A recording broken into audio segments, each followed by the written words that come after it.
Hi, it's Jared from Authentic Soundware, back with another video about our new upgrade to Space Age Pop. In this video, I'm going to give you a full walkthrough of what's included in Space Age Pop and how to use it in Kontakt. This is a multi-format library that gives you direct access to all of the samples, loops, and one-shots as both the raw WAV files and, as of version 2, through custom-built Kontakt instruments. In this video, I'm going to focus mainly on the Kontakt instruments, but please check out the link in the description to an earlier video I made about how to use the WAV format construction kits. The heart of this library is the 10 construction kits. These are detailed arrangements and orchestrations of original compositions that have been mixed as stems and then edited into loopable sections of the song that could be moved around and modified, kind of almost like Lego blocks. You could use them to recreate the original structure of the song or rearrange them to make something new. For example, you might mute the melodic elements in the arrangement, but keep the rhythm section as a quick foundation for a new idea. So let's take a look at one of these patches. This is our construction kit player. You'll notice that it has a number of channels for each stem or instrument group in the kit. The keyboard shows several yellow keys at the bottom, which will play all the parts for a given section of the kit. For example, playing this D0 will trigger all the instruments for section 3.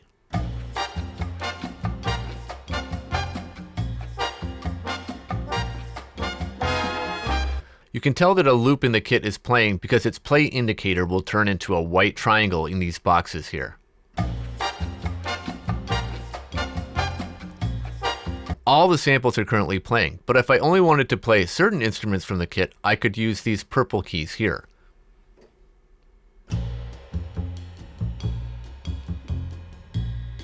Now I'm only playing the bass and drums. Reading the info section here, you can get hints as to what section is mapped to which key. If a key is black, that means that that instrument doesn't play for that section of the song. So there's no organ in section 1 of this kit, therefore this key is black. If you wanted to quickly rearrange the kit, you could use the full keys and just mute certain elements of the kit. For example, I'll mute the trumpet and trombone now. I can adjust the mix.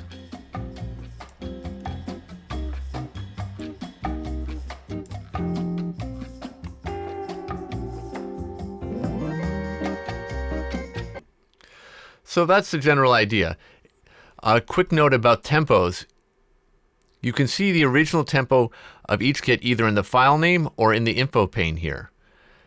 The loops will sync to the tempo of your DAW unless you disable the external button from Kontakt's master editor pane. If I disable it, now I can change the tempo variably.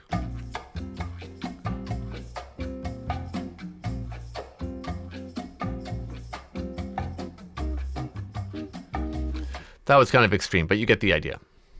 Now let me just quickly run you through all the elements of this interface.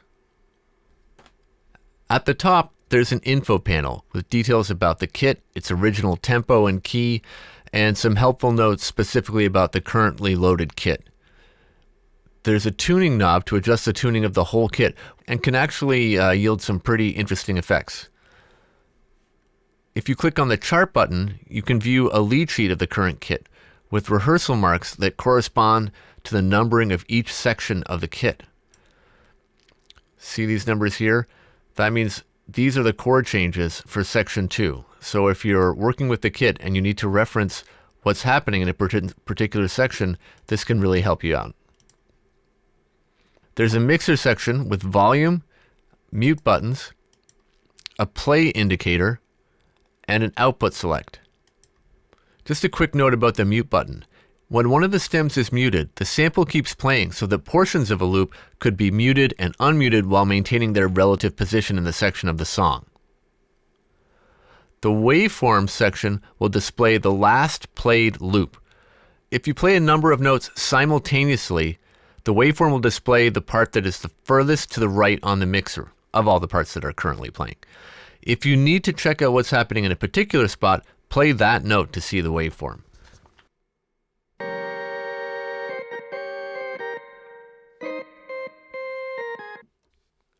In the effects section, we have a tape saturation effect, filters with frequency and resonance controls, delay with amount, delay time, and delay feedback controls, and a reverb amount knob. This is only one of the 10 kits, so check out the audio demos on our website if you want to hear the other kits that are included. Okay, now let's take a look at one of the percussion kits. These are basically the same idea as the construction kits, but they're percussion only, with all the instruments in the percussion ensemble split out as individual layers. Some of the construction kits don't have percussion, so there are only 8 percussion kits, while there are 10 full construction kits. So in this kit, for example, conga, bongos, bell, guiro, maracas, and tambourine. Using the controls on the mixer, I could rebalance the section, mute certain elements, and just have more control.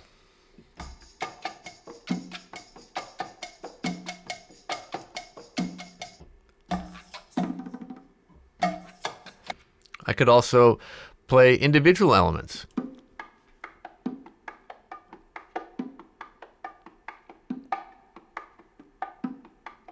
So these could be used in any context outside of the context of the construction kits. Okay, that's it for the percussion kits. Let's move on to the one-shot player. Okay, I think this is possibly the best part of this new update. It makes all the cool one-shots way easier to audition and use, and it opens up some inspiring opportunities to use them in unexpected and creative ways. Let's take a quick look at this interface.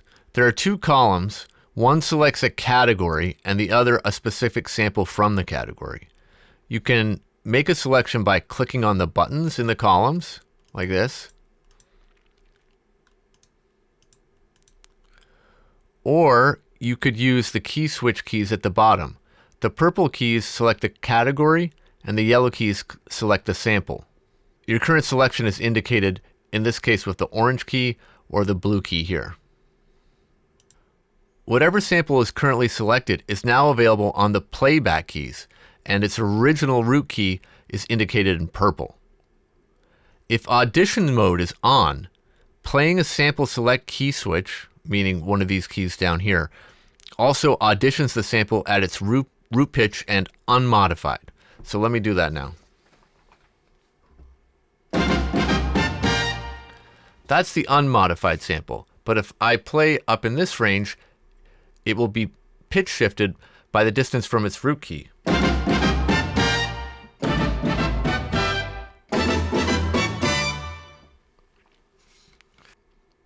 In the context of a track that you're building in a sequencer, you might not want the sample to actually play when you use these key switches here.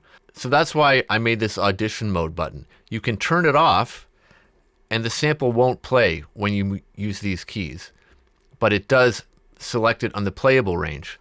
That way you could do traditional key switching without hearing that sample played. I'm just quickly going to give you a little taste of all the great content that we have in here. I'll just go through. I'm going to put audition mode on. You'll see why I did this. It makes it so much faster to sift through things, and then you can quickly hear how it would sound transposed to another key.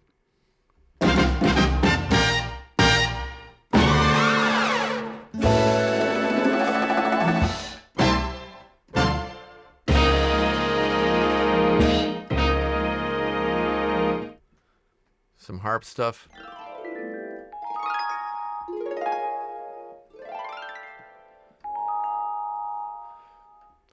See, say I like that sample, and now it's on the playable keys.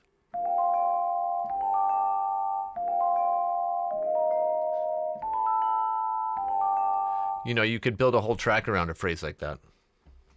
Let's go to the hollow bottom guitar.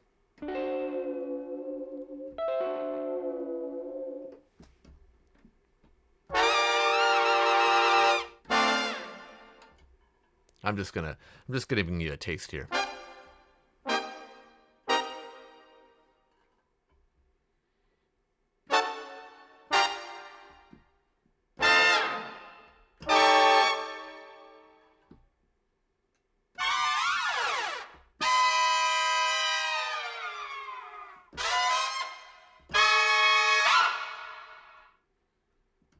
Oops.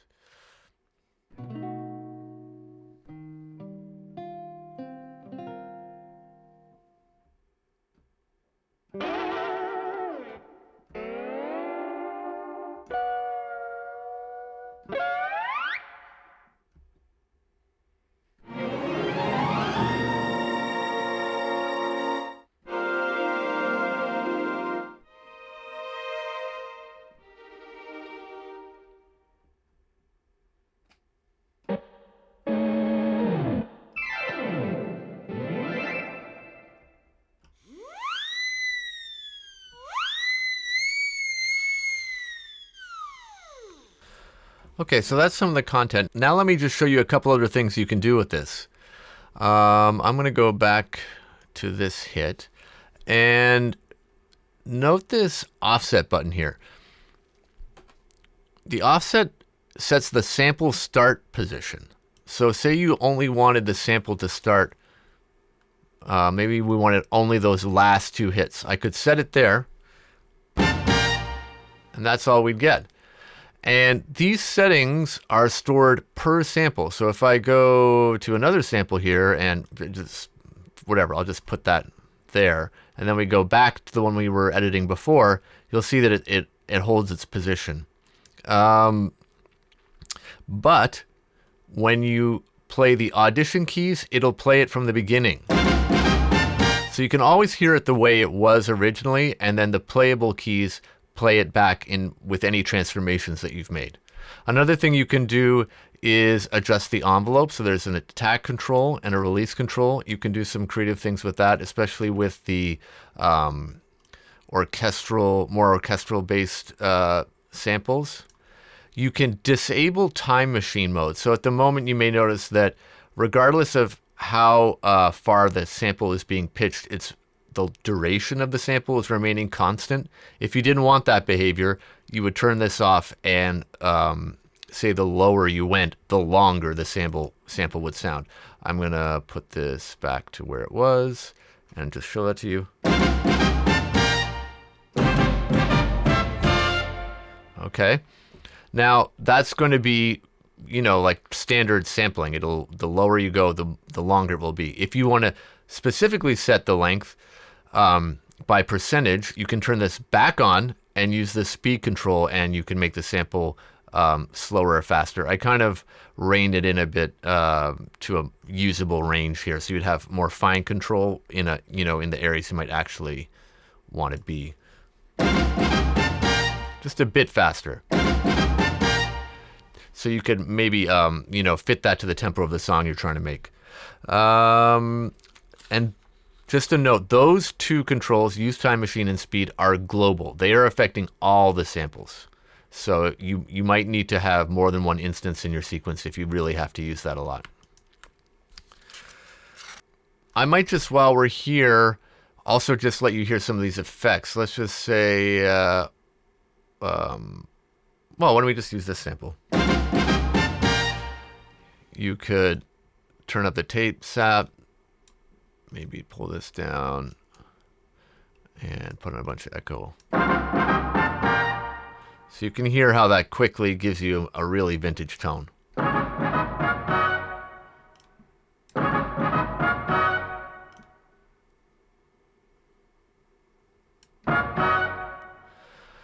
So that's the one-shot player. It's really fun to use, and taking one of these little totally live, stylistically authentic samples and adding it to one of your tracks just immediately puts you into this world in a very convincing way. So I've had a lot of success with just getting a foundation going at the rhythm section from one of the construction kits, put a couple of these orchestrated hits as an intro or ending, and then throw your vocal on there, and it's like you're back in 1961 at Capitol Records. It's really fun. So let's move on to the basic instruments. Okay, so basic instruments. What are these so-called basic instruments? In version 1 of Space Age Pop, in addition to all the phrase one-shots, we also included a lot of multi-samples for you that you could use to put together your own instruments, whatever sampler you have. And those are all still there for that purpose. If you want to use the multi-samples to make your own instrument in Ableton or in EXS or whatever, you can totally do that. But now we've given you some pre-made basic multi-sample instruments in Kontakt format, so you don't have to do it yourself. Now, what do I mean by basic? What I mean is that these are lightweight, low RAM, not super detailed. They may have only a couple or only one round robin or a limited number of dynamic layers or a limited selection of chord types. They're basically just intended to fill out this toolkit, so to speak, and just give you some extra flexibility in the ways you might use the construction kits. So maybe you want to add or extend an intro or like create a new breakdown section or a pause or something like that. These instruments will match the tone of the kits and be more than adequate for that kind of thing. If you want the full detailed versions of the rhythm section instruments with lots of round robins, lots of dynamic levels, articulations, chord types, etc., that's what Space Age Rhythm is for. So let's take a look at what we've got. Okay, so here's the bass. This has 2 dynamic layers, and I'll just play a little bit.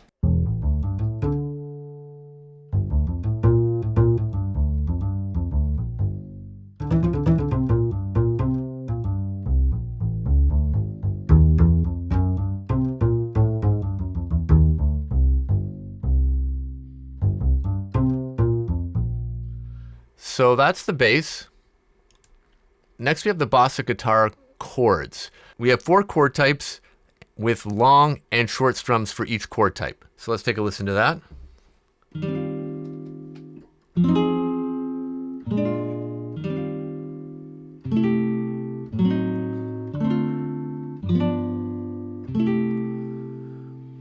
So those are the longs, and here are the shorts.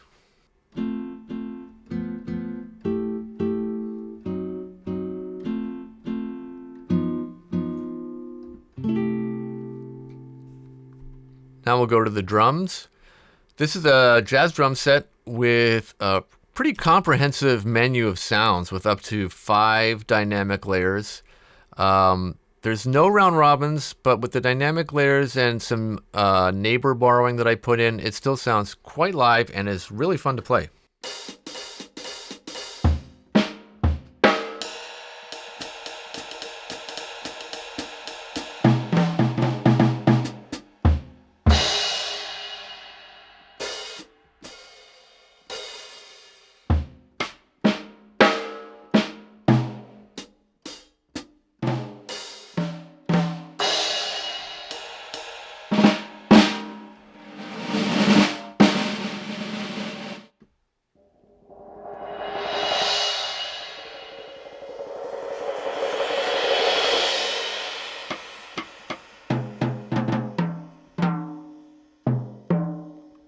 You can hover over the keys to see exactly what each sample is. So yeah, it's kind of like a light version of what's included with Space Age Rhythm. Here we have the organ chords. There are 2 chord types. There's a major 6/9 and minor 9.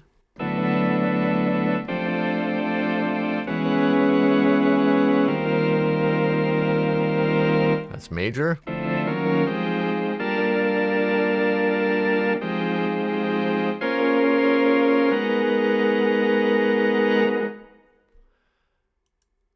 Here are the organ sustains. We have 2 key switchable tone registrations. There's the full tone and the minimalistic quirky tone. Here's the full sound.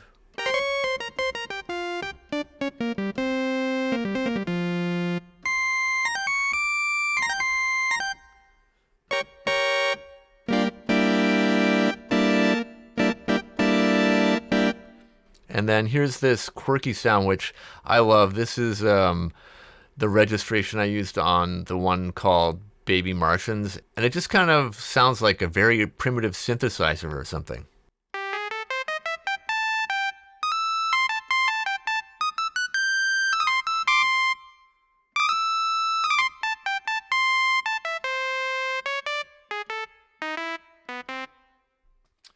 So that's that.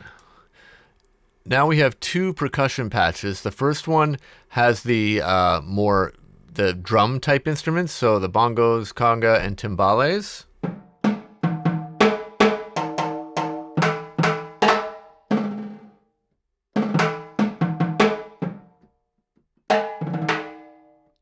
Then we have the conga.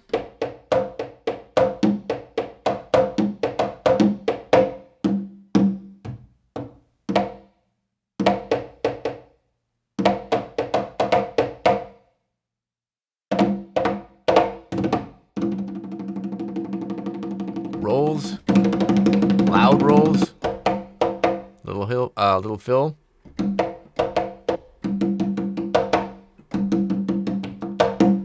and the bongos.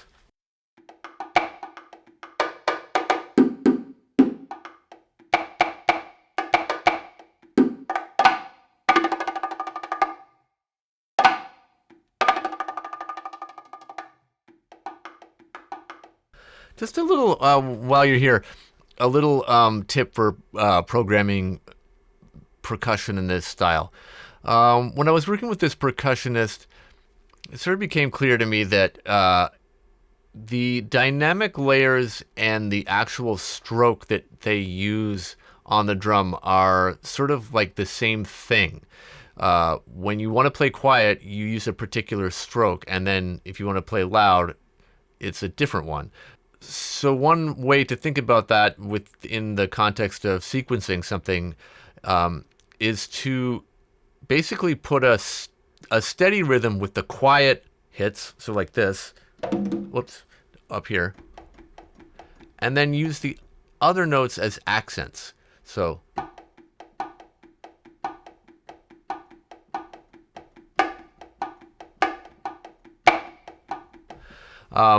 rather than trying to say have all those different hits on different velocity layers, it's not really the way the guy plays.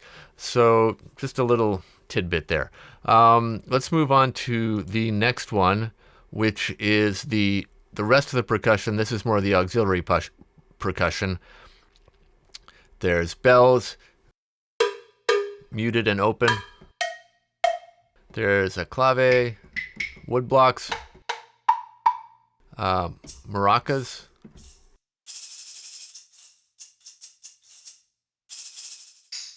tambourine,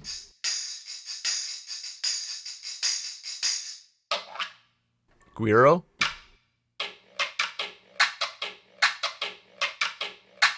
and triangle.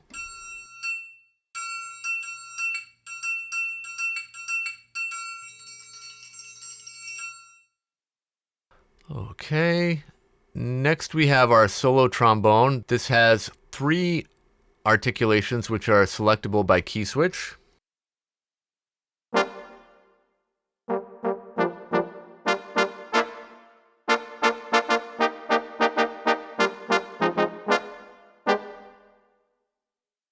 That's the shorts.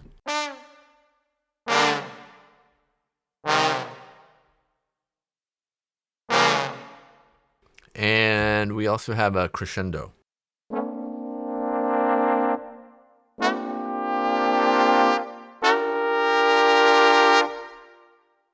Next we have our trumpet. Again, just a kind of a limited range, but we have 5 articulations here: staccato, falls, shakes, tenuto, and a rise. I'll play those for you now.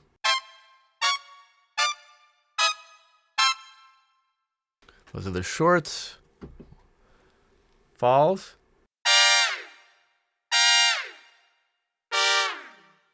Shake. Tenuto.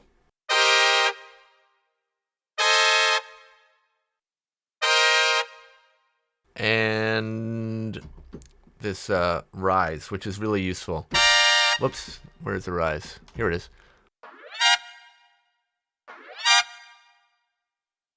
It's just good for ending a phrase or starting an intro. And last, we have this simple timpani patch. Okay, so that's it. If you have any questions, please leave a comment below, or send me an email through the website. I'd be more than happy to help. And take a look in the description for the extra video about using the wave files to put a construction kit together, because that's pretty useful. Okay, thanks very much, and we'll see you next time.